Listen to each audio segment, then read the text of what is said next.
తన 100 రోజుల పరిపాలనలో వరదలు, ఆడపిల్లల మీద రేపులు, వైఎస్ఆర్సీపీ వాళ్ళని మర్డర్ చేయటం, నరికి చంపటం, వాళ్ళ మీద తప్పుడు కేసులు పెట్టి ప్రజలకు ఇచ్చిన ఏ హామీ నెరవేర్చలేదు. కాబట్టి ప్రజల్లో తనకొస్తున్న చెడ్డ పేరుని డైవర్ట్ చేయడానికి డైవర్షన్ పాలిటిక్స్ లో ఈ రోజు వెంకటేశ్వర స్వామిని కూడా చంద్రబాబు నాయుడు గారు వదలలేదనేది మనకు స్పష్టంగా కనిపిస్తోంది.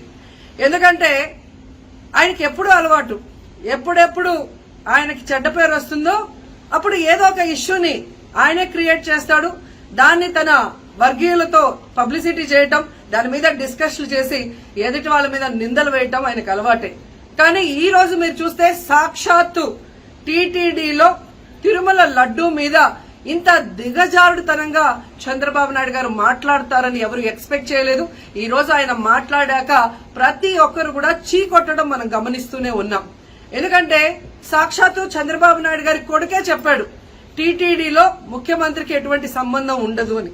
అలాంటప్పుడు జగన్మోహన్ రెడ్డి గారు ఏదో దగ్గరుండి తిరుపతి లడ్డూలో యానిమల్ ఫ్యాట్ ని మిక్స్ చేయించినట్టుగా ఆయన ఈరోజు ఆరోపించడం ఎంతవరకు సబబని నేను అడుగుతున్నాను. ఒక్కసారి మీరు గమనించండి, చంద్రబాబు నాయుడు గారు ముఖ్యమంత్రి అయిన తర్వాత జూన్ 21వ తేదీ ఈవోగా శ్యామలరావు గారు మరి అక్కడికి రావడం జరిగింది. నెయ్యి వాసన చూస్తూ లడ్డూలో స్వచ్ఛమైన నెయ్యిని మేము వినియోగిస్తున్నామని ఆయన చెప్పడం కూడా మీరు అందరూ గమనించుంటారు. జూలై 6వ తేదీ 12వ తేదీ 2 సార్లు ట్యాంకర్లది టెస్ట్ చేయడం జరిగింది.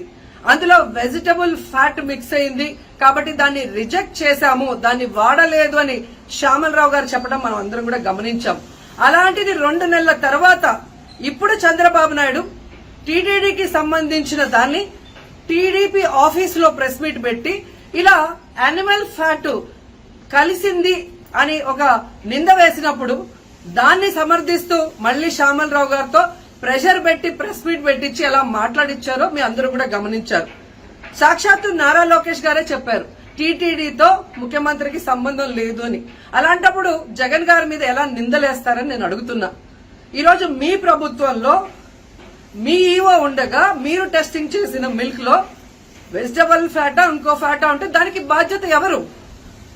శ్యామలరావు గారా, లేదా ప్రభుత్వంలో ఉన్న చంద్రబాబు నాయుడు గారా, లేదా ఎవరు టీటీడీ బోర్డులో ఉన్న మెంబర్సా? సో ఇది ఒకసారి మనం ఆలోచించాల్సిన విషయం. అంటే ఈవో గారు తాను జాయిన్ అయినప్పుడు ఏం చెప్పాడు, ఈ రోజు చంద్రబాబు నాయుడు ప్రెషర్ పెట్టాక ఏం చెప్పాడు అనేది భక్తులందరూ కూడా గమనించాల్సిన విషయం. రెండవది మీరు చూస్తే చంద్రబాబు నాయుడు డైవర్షన్ పాలిటిక్స్ ఎప్పుడూ చేస్తుంటారు. అలాగే ఈ రోజు ఆ తిరుమల కొండ మీదకి జగనన్న అధికారంలో ఉన్నప్పుడు మోడీ గారు వచ్చారు, అమిత్ షా గారు వచ్చారు, ఎక్స్ సీజే రమణ గారు వచ్చారు, ప్రెసెంట్ సీజే గారు వచ్చారు. అంతెందుకు చంద్రబాబు నాయుడు ఫ్యామిలీతో సహా వెళ్లాడు, పవన్ కళ్యాణ్ గారు వెళ్లారు. లడ్డూలో ఏ మాత్రం రుచి తేడా ఉంటే ఆ రోజే వాళ్ళు కంప్లైంట్లు ఇచ్చుంటారుగా, ఎందుకు కంప్లైంట్లు ఇవ్వలేదు? ఇప్పుడు ఆ 5 సంవత్సరాల్లో ఏదో జరిగిందని నింద వేయటానికి ఈ రోజు టీటీడీని ఎంచుకొని తిరుమల తిరుపతి దేవస్థాన ప్రతిష్టను దిగజార్చడం ఎంతవరకు కరెక్ట్ అని భక్తులందరూ కూడా ఒకసారి ఆలోచించాల్సిన అవసరం ఉంది. అండ్ మూడోది, ఈ రోజు ఎవరైతే బీజేపీ నాయకులు కూడా మాట్లాడుతున్నారో వాళ్ళని నేను అడుగుతున్నా, ఇదే టీటీడీ బోర్డులో మెంబర్లుగా బీజేపీకి సంబంధించిన వాళ్ళు ఉన్నారు. మరి ఆ రోజు తప్పు జరిగితే వీళ్ళందరూ ఎందుకు మోడీ గారికి అమిత్ షాకి ఇన్ఫార్మ్ చేయలేదు, ఎందుకు దీని మీద చర్యలు చేపట్టలేదు అనేది నేను అడుగుతున్నా.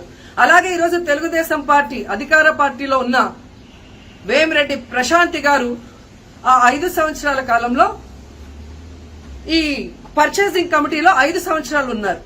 అలాగే ఇప్పుడు మంత్రిగా ఉన్న పార్థసారథి గారు కూడా పర్చేసింగ్ కమిటీలో ఉన్నారు.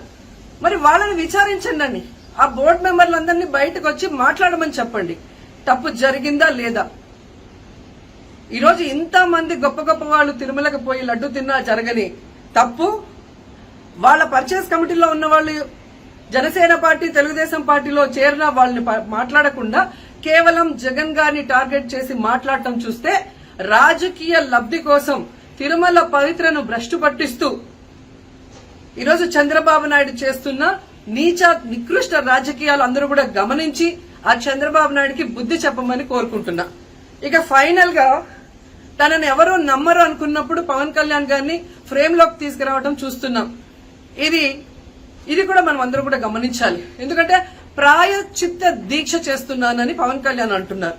ప్రాయశ్చిత్త దీక్ష ఎవరు చేస్తారు? తప్పు చేసిన వాళ్ళు చేస్తారు. అంటే చంద్రబాబు నాయుడు తప్పు చేశాడు, ఇది అబద్ధం, ఈ లడ్డూలో కల్తీ జరగలేదు, ఇది నాకెక్కడొచ్చి ఆ పాపం చుట్టుకుంటుందన్న భయంతో పవన్ కళ్యాణ్ ప్రాయశ్చిత్త దీక్ష చేస్తున్నారనేది ఈ రోజు మాకు అందరికీ అర్థమవుతున్న విషయం. ఎందుకంటే ఈ రాష్ట్రంలో తిరుమల కొండ మీద 1000 కాళ్ల మండపాన్ని కొట్టేసింది చంద్రబాబు నాయుడు. దుర్గా గుడిలో క్షుద్ర పూజలు చేయించింది చంద్రబాబు నాయుడు. విజయవాడలో 25కు పైగా పవిత్రమైన దేవాలయాల్ని కూర్చింది చంద్రబాబు నాయుడు. పూజల్లో బూట్లు వేసుకొని పూజలు చేస్తూ అన్ని తొక్కేసింది చంద్రబాబు నాయుడు గారు. ఇలాంటి చంద్రబాబు నాయుడు కోసం ఎన్ని ప్రాయశ్చిత్త దీక్షలు చేసినా ఆయనైతే దేవుడు క్షమించడు, అలాగే హిందువులు కూడా చంద్రబాబు నాయుడిని క్షమించరు. ఆ పాపం నుంచి తప్పించుకోవడానికి పవన్ కళ్యాణ్ చేస్తున్న ఈ 11 రోజుల ప్రాయశ్చిత్త దీక్ష పవన్ కళ్యాణ్కి మాత్రమే పనికొస్తుంది. కాబట్టి ఇకనైనా తిరుమల తిరుపతి దేవస్థానాన్ని అడ్డం పెట్టుకుని జగనన్న మీద దుమ్మెత్తి పోసే కార్యక్రమాల్లో ప్రతిష్టగా దిగజారిస్తే తిరుపతి అమ్మాయిగా నేను ఊరుకునేది లేదని కూడా ఈ సందర్భంగా తెలియజేసుకుంటున్నాను. 2019 నుంచి 21 వరకు జరిగిన మొదటి బోర్డులో బోర్డు మెంబర్గా, మెయిన్ బోర్డులో పర్చేస్ కమిటీలో మెంబర్గా ఉన్నాను. దాని తర్వాత కరోనా 3 సంవత్సరాలు, యాక్చువల్గా 5 సంవత్సరాలు ఉన్నాను. బట్ తర్వాత 3 సంవత్సరాలు నార్త్ ఇండియా టీటీడీ టెంపుల్స్కి చైర్పర్సన్గా ఒక ఎక్సెఫ్షియో ఇన్వైటీగా బోర్డులోకి వెళ్తున్నాను. సో లాస్ట్ 3 సంవత్సరాలు బోర్డుతో ఏ విధమైనటువంటి సంబంధం లేదు నాకు. సంతకాలు కానీ, మేము డెసిషన్స్ తీసుకోవడం కానీ, దాంట్లో అంటే ఇక్కడ నార్త్ ఇండియా టీటీడీ చైర్పర్సన్గా ఉన్నప్పుడు బోర్డులో మనం ఏ కమిటీల్లో ఉండం. బట్ 19 నుంచి 21 వరకు మాత్రం ఆ 2 సంవత్సరాలు మొదటి బోర్డులో నేను మెంబర్గా ఉన్నాను, పర్చేస్ కమిటీలో ఉన్నాను. పర్చేస్ కమిటీ ఎంతవరకు అంటే నిన్న ఎవరో తెలిసి తెలియకుండా 5 సంవత్సరాలు నేను పర్చేస్ కమిటీలో ఉన్నాను అని కూడా అంటున్నారు. బట్ అది కరెక్ట్ కాదు. నేను 2 ఏళ్ళు ఉన్నాను, దాని తర్వాత లేను. బట్ పర్చేస్ కమిటీ ఎంతవరకు అంటే మనము అక్కడ కూర్చొని ఎంత ప్రొక్యూర్మెంట్ కావాలి, ఎవరు ఎన్ని టెండర్లు వచ్చాయి, దాంట్లో ఏది L1 వచ్చింది, ఇలాంటివి చూడడానికే పర్చేస్ కమిటీ. అంతకు మించి అది చూసి మళ్ళీ మేము మెయిన్ బోర్డు ముందు పెడతాం. ఒక 3, నేను, పార్థసారథి గారు, ఇంకొక 2 ఉన్నాము. అది చూసి బోర్డు ముందర పెట్టేస్తాం. బోర్డు డెసిషన్ తీసుకుంటుంది. దాని తర్వాత అఫీషియల్స్ డెసిషన్ తీసుకుంటారు మిగతా వాటికి అన్నిటికీ. అంతేగాని బోర్డు మెంబర్లకి నా పర్చేస్ కమిటీలో ఉన్న నాకు ఇలాంటివి ఎటువంటి సంబంధం లేదు యాక్చువల్గా. ఎందుకంటే టెక్నికల్గా చాలామంది అఫీషియల్స్ ఉన్నారు అక్కడ. చాలా ప్రాసెస్, అది కరెక్టా కాదా అని డిసైడ్ చేయడానికి చాలా ప్రాసెస్ ఉంది. ఆ ప్రాసెస్ అన్ని చూసుకోవడానికి చాలా మంది అఫీషియల్స్ ఉన్నారు. కాబట్టి దాని గురించి నాకు వెంకటేశ్వర భక్తురాలుగా దినగానే ఏమనిపించింది? ఆవు కొవ్వు, పంది మాంసం కలిపింది. ఏదైనా కానీ మన ప్రభుత్వం ప్రజల ప్రభుత్వం. చంద్రబాబు నాయుడు గారు దాని మీద ఎంక్వైరీ వేయించారు. ఆయన ఇప్పుడు ఒక రిపోర్ట్ ప్రజల ముందు ఉంచారు. తర్వాత మన గవర్నమెంట్ ఇప్పుడు సిట్ వేసింది. ఏది నిజమో ఏది కాదో మన ప్రభుత్వం రేపు ప్రజల ముందే పెట్టద్ది. అన్ని ఆల్రెడీ పెట్టారు రిపోర్ట్ ద్వారా. ఇది కూడా రాబోయే రోజుల్లో సిట్ ద్వారా ఏమి జరుగుతుందో తెలుసుకుంటారు.